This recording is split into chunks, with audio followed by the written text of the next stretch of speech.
할렐루야. 예레미야 17장 14절에서 27절로 오늘 수요예배 예레미야 강의 24번째 시간 말씀을 나누도록 하겠습니다. 오늘 말씀을 이해하시려면 우리 지난 금요일 날 했던 말씀을 좀 다시 한번 우리 얘기를 꼭 해야 돼요. 우리 지난 예레미야 17장 그 앞쪽의 말씀을 보시면 9절에 아주 중요한 말씀이 나오죠. 만물보다 거짓되고 심히 부패한 것은 마음이다 라고 얘기를 합니다.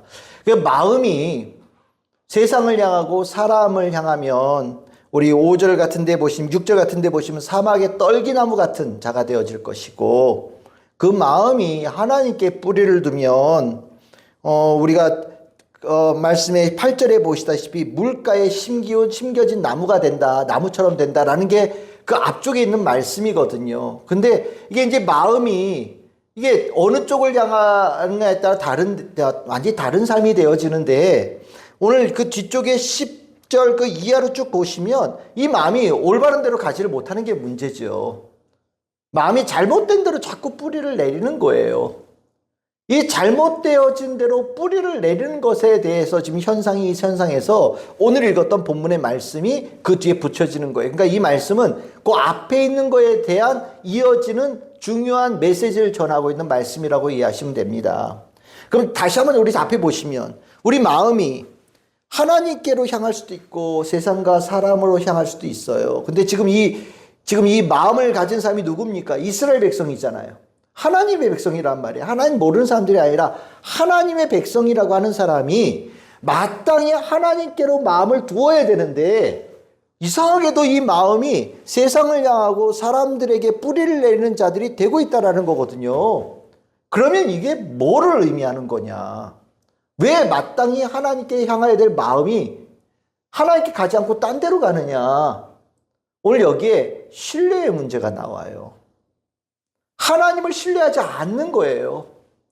내가 살다 보니 내가 원하는 것에 대해서 하나님께 주지 못하시더라. 내가 살다 보니 하나님께서 하라는 대로 했더니만 내가 원하는 결과가 안 나오더라. 하나님께 말씀대로 행하여 왔더니 결과가 성취되지 않더라.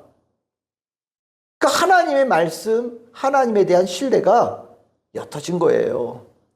근데 그 하나님의 마음에 하나님께 대한 신뢰가 옅어지는 그 마음이 뭐냐?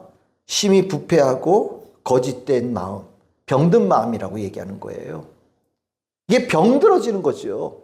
그게 당연한 게 아니라 그런 상황 속에서 이상하게 마음이 병들기 시작하면서 하나님에 대해서 점점 이상하게 물음표를 찍게 되어지고 하나님께 대해서 신뢰하지 못하는 자의 마음으로 자꾸 변질되어져 간다는 거예요. 이런 마음들이 실은 자연스럽게 일어난다는 걸 누가 경험했느냐? 예레미야도 경험했다는 겁니다.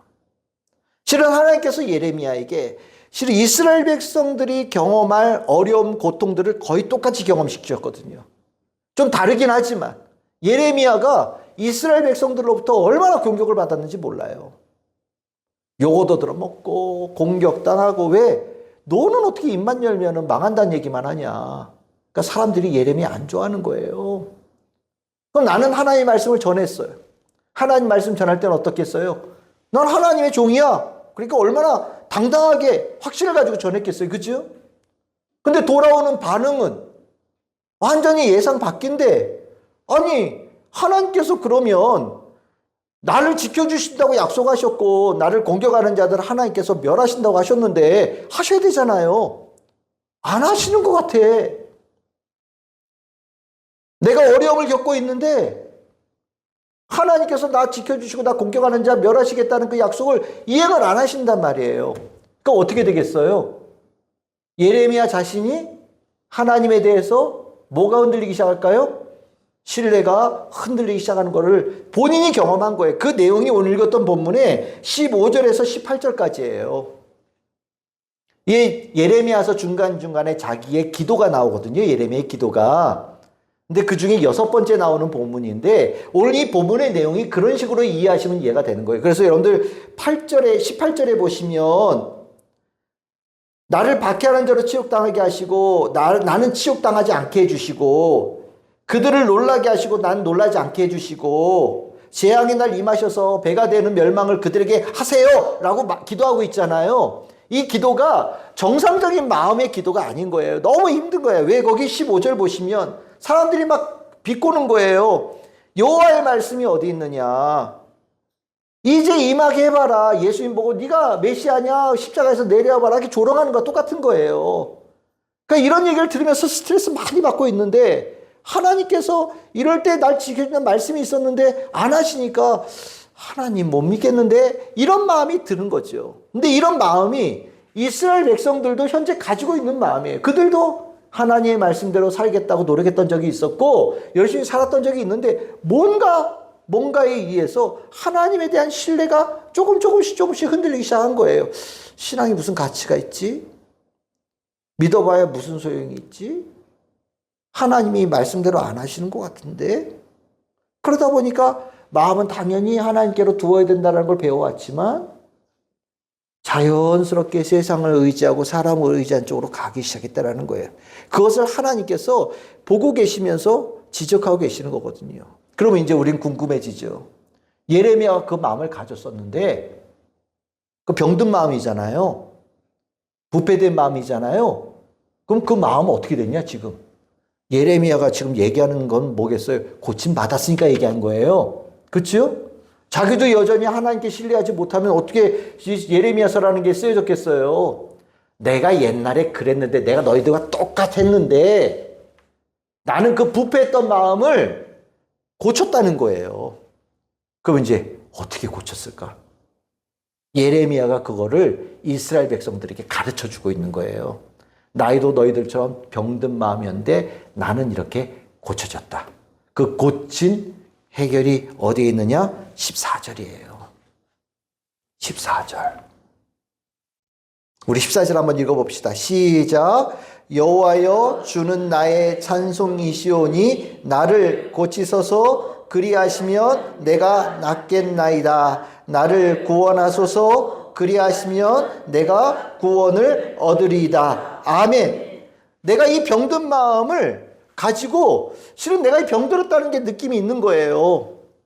이걸 어떻게, 이 병든 마음을 고쳐보려고 노력을 백방으로 찾아봤는데 이 병든 마음을 고칠 데가 없어. 아무리 돈을 때려 넣어도 안 되고요. 내가 하고 싶은 걸 아무리 넣어도 안 되고요. 뭔 짓을 해도 이게 해결이 안 되는 거예요. 그러면서 깨달았다는 거예요. 이 병든 마음을 고쳐줄 수 있는 분은 누구 있다고요? 하나님밖에 없다.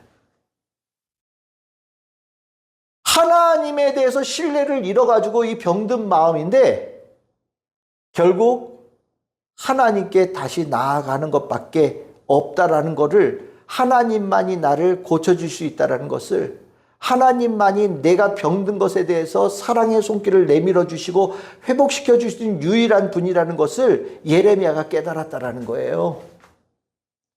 주님, 하나님만 저를 고쳐주실 수 있다고 믿습니다. 하나님만이 저를 고쳐주실 수 있으십니다. 제가 병든 마음을 가지고 살았습니다.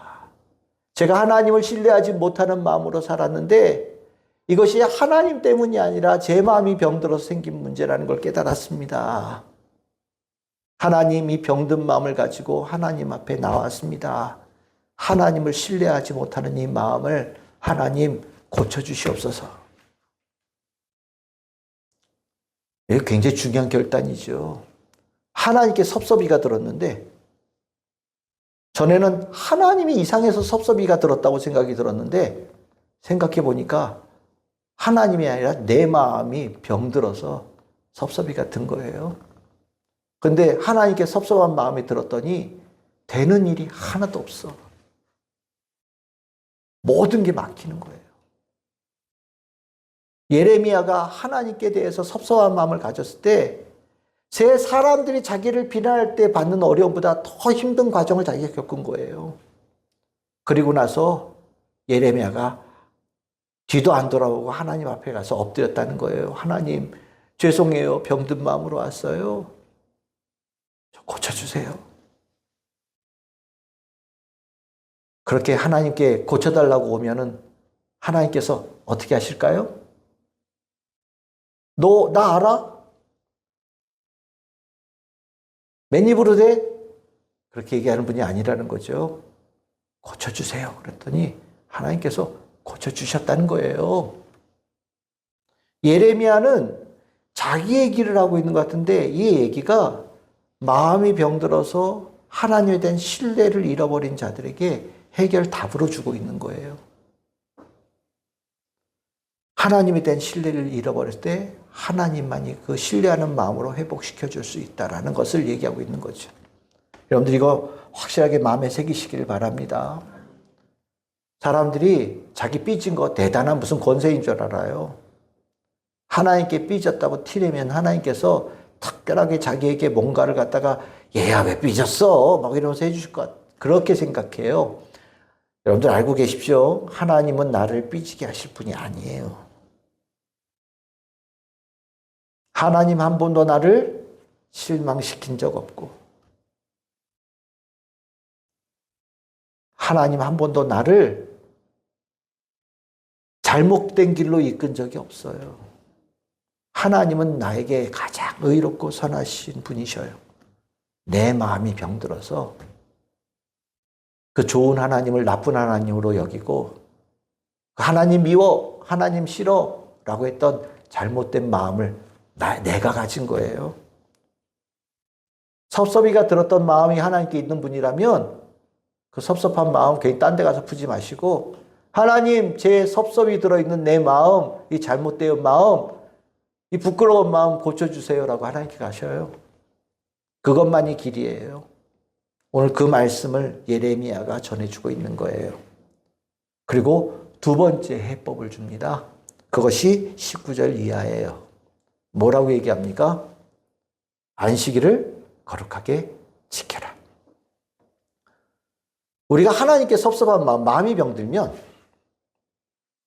인생을 자기가 하나님 없이 자기가 인생을 꾸리는 자가 되겠다고 나선 것과 똑같아요. 우리 탕자 비유 나오잖아요. 예.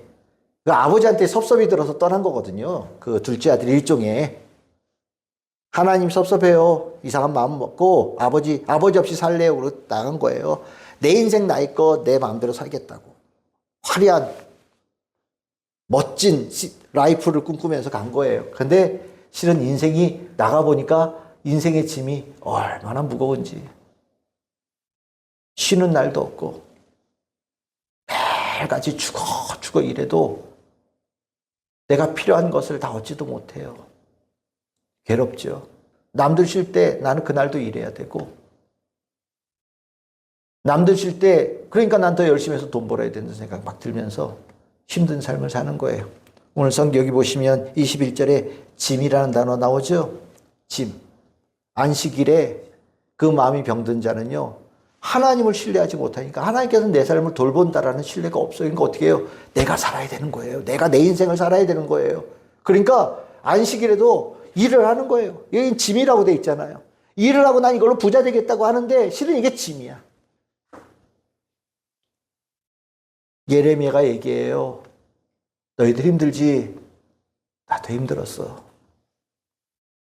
하나님께 마음이 병드니까 인생이 그렇게 힘들더라. 내가 다 안다. 나도 경험해 봤어. 그런데 결국 인생은 아버지 하나님의 사랑의 손길이 있어야 살 수 있더라. 너희들 하나님께 대해서 신뢰하지 못하는 거 그거 마음에서 고쳐달라고 하나님께 나가야 되는데 언제 가야 되겠니? 안식일 날 예배 드리는 그 자리가 하나님께서 고쳐주시는 자리고 시간이다. 주일날 너의 인생을 하나님께서 돌보신다는 것을 고백하며 하나님 마음이 병들어서 인생의 무거운 짐을 지고 있는 저를 긍휼히 여겨주시고 제 삶의 무거운 짐으로부터 저를 자유케 해주세요 라고 구해. 하나님께서 너의 삶의 짐을 털어주실 거야. 내가 그걸 경험했어. 예수님께서 말씀하시죠. 내가 너희들의 짐을 털어준다. 내가 너희들 짐을 가볍게 한다. 같은 말씀이거든요. 오늘 예레미야가 굉장히 중요한 말씀을 전하고 있는 거예요. 이거 참 주일날 얘기할까요?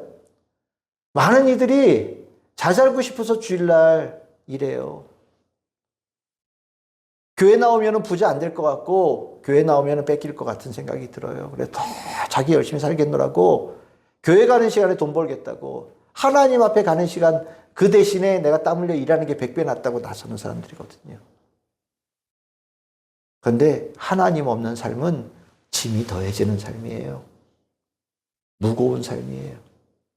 희한하게도 주일날 주님 앞에 나와서 예배드린 자가 되어지면 그날을 거룩하게 지켜서 하나님께 내 삶을 드리고 하나님의 손길을 닿기를 간구하는 자가 되어지면 희한하게도 인생의 짐이 가벼워져요. 하나님께 덜어주시거든요.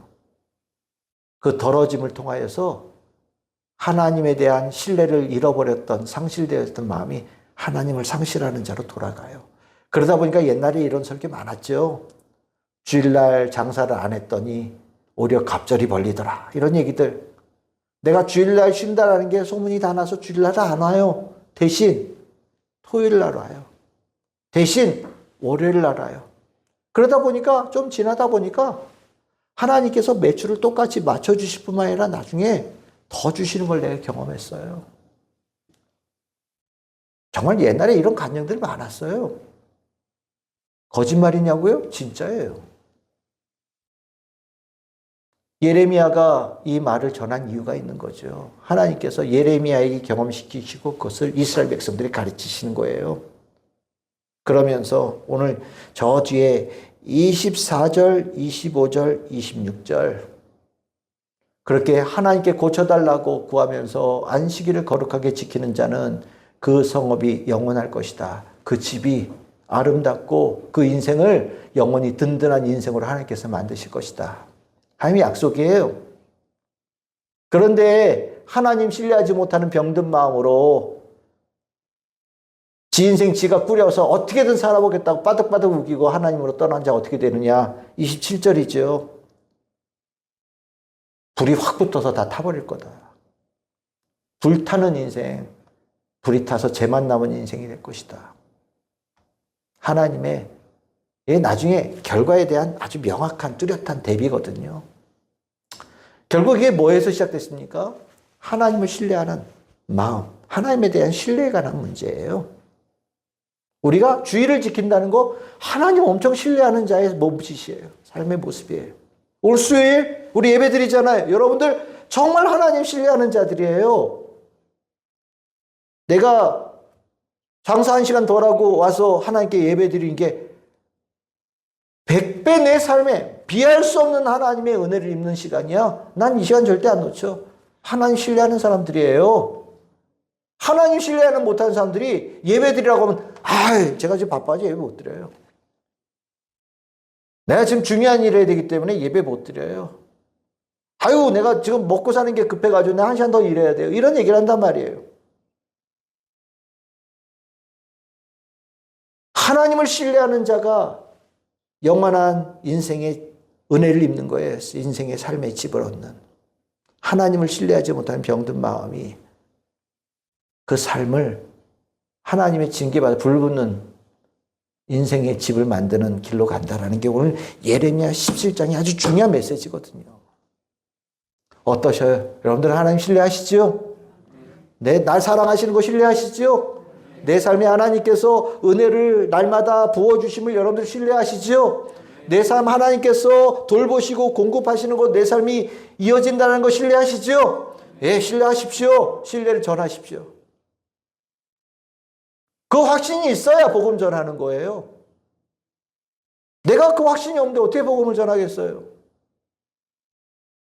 그 신뢰가 없어서 교회를 못 나오는데 하나님을 신뢰하지 못해서 교회를 못 나오고 예수님 신뢰하지 못하고 성령님 신뢰하지 못해서 교회를 못 나오는데